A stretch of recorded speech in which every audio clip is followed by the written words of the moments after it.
4వ తారీఖున జరిగే కౌంటింగ్ ప్రక్రియ మినిట్ టు మినిట్ అప్డేట్ కోసం ఉదయం 8 గంటల నుంచి సాయంత్రం ఫలితాల వరకు మా కేటీవీ తెలుగు ఛానల్ లైవ్ చూడండి. Hello everyone, welcome to KTV Telugu. ఒక ప్రభుత్వం మారేందుకు సమయం 5 ఏళ్లు. ఒక ప్రభుత్వం ఏదైనా చేశానని చెప్పుకునేందుకు వారికి దక్కే సమయం 5 ఏళ్లు. మరి ప్రభుత్వంపై ఎవరైనా ఉద్యమించాలనుకుంటే వారి చేతిలో ఉన్న సమయం కూడా గరిష్టంగా 5 ఏళ్లే. అందుకే 5 ఏళ్లు ఎంతో కీలక టైం అవుతుంది. సీనియర్ ఐపీఎస్ అధికారి ఏబీ వెంకటేశ్వరరావు చేసిన పోరాటం కూడా 5 ఏళ్లేనని చెప్పాలి. ఎన్ని ఎదురు దెబ్బలు ఎదురైనా సరే ఆయన పట్టువదలని విక్రమార్కుడిగా పోరాటం సాగించారు. దేవుడు వరమిచ్చిన పూజారి అడ్డుపడుతున్నారన్న సామెత ఏబీ వెంకటేశ్వరరావు విషయంలో అతికినట్లు సరిపోతుంది. ఎవరి మీదో కసితో ఎవరి మీదో కక్ష తీర్చుకున్నట్లుగా ఏబీ వెంకటేశ్వరరావుపై సీఎం జగన్ పగబట్టి వెంటాడారు.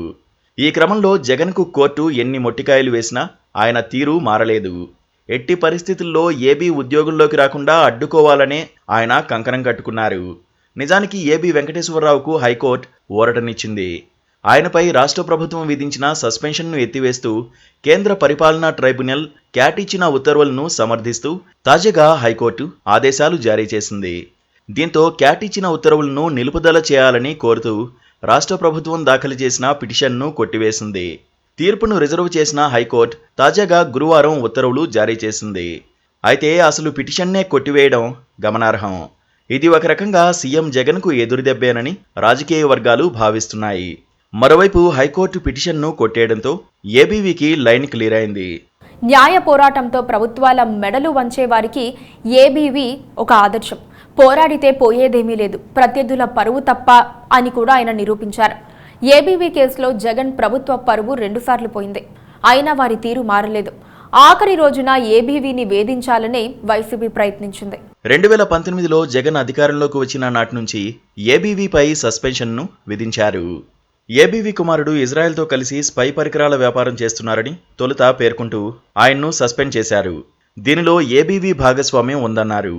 అయితే ఇది నిలవలేదు. సుప్రీంకోర్టు ఆదేశాలతో విధుల్లోకి తీసుకున్నారు. తర్వాత 2 రోజులకే ఆయనపై మరోసారి సస్పెన్షన్ వేటు వేశారు. ప్రభుత్వానికి వ్యతిరేకంగా మాట్లాడారంటూ అభియోగాలు నమోదు చేశారు. అయితే ఈ విషయంలో క్రమశిక్షణ చర్యలు తీసుకోవాలని క్యాట్ పేర్కొంది. సస్పెండ్ చేయడం సరికాదని తెలిపింది. ఆయన్ను విధుల్లోకి తీసుకోవడంతో పాటు నిలిపివేసిన జీతభత్యాలు కూడా ఇవ్వాలని పేర్కొంది. కానీ క్యాట్ ఆదేశాలపై ప్రభుత్వం హైకోర్టును ఆశ్రయించింది. క్యాట్ పూర్తిగా కేసును పట్టించుకోలేదని, ఏబీవీ చేసింది నేరమేనని, ఆయనపై విచారణ కొనసాగుతుందని తెలిపింది. ఈ నేపథ్యంలో క్యాట్ ఇచ్చిన ఉత్తర్వులను కొట్టివేయాలని అభ్యర్థించింది. అయితే ప్రభుత్వం దాఖలు చేసిన ఈ పిటిషన్ను తాజాగా హైకోర్టు ధర్మాసనం తోసిపుచ్చింది. ఈ మొత్తం వ్యవహారంలో ఏబీవీ పట్టుదల కళ్లకు కట్టినట్లు కనిపించింది. ఎక్కడా భయం లేకుండా, బెదరకుండా ప్రభుత్వానికి ఎదురు తిరిగి పోరాడారు. న్యాయం తన పక్కన ఉందని ఆయన విశ్వసించి అందుకు తగ్గట్లుగా పోరాటాన్ని కొనసాగించారు. కోర్టు కూడా ఆయన నిజాయితీని నమ్మి మళ్లీ ఉద్యోగంలోకి తీసుకోవాలని ఆదేశించింది. ఏబీవీ నిజాయితీని కోర్టు నమ్మిందనేందుకు వరుసగా 2 తీర్పులు నిదర్శనంగా నిలుస్తాయి. ఆయన పోరాటానికి ఏ రాజకీయ పార్టీ మద్దతు అవసరం లేదని కూడా వరుస పరిణామాలు నిరూపించాయి. చంద్రబాబుపై కసి కొద్దీ ఏబీవీని వేధించినా ఆయన ఒంటరి పోరాటం మాత్రం అందరికీ స్ఫూర్తిదాయకం. ఈ క్రమంలో జగన్ ఓడారు, ఏబీవీ గెలిచారనే చెప్పాలి.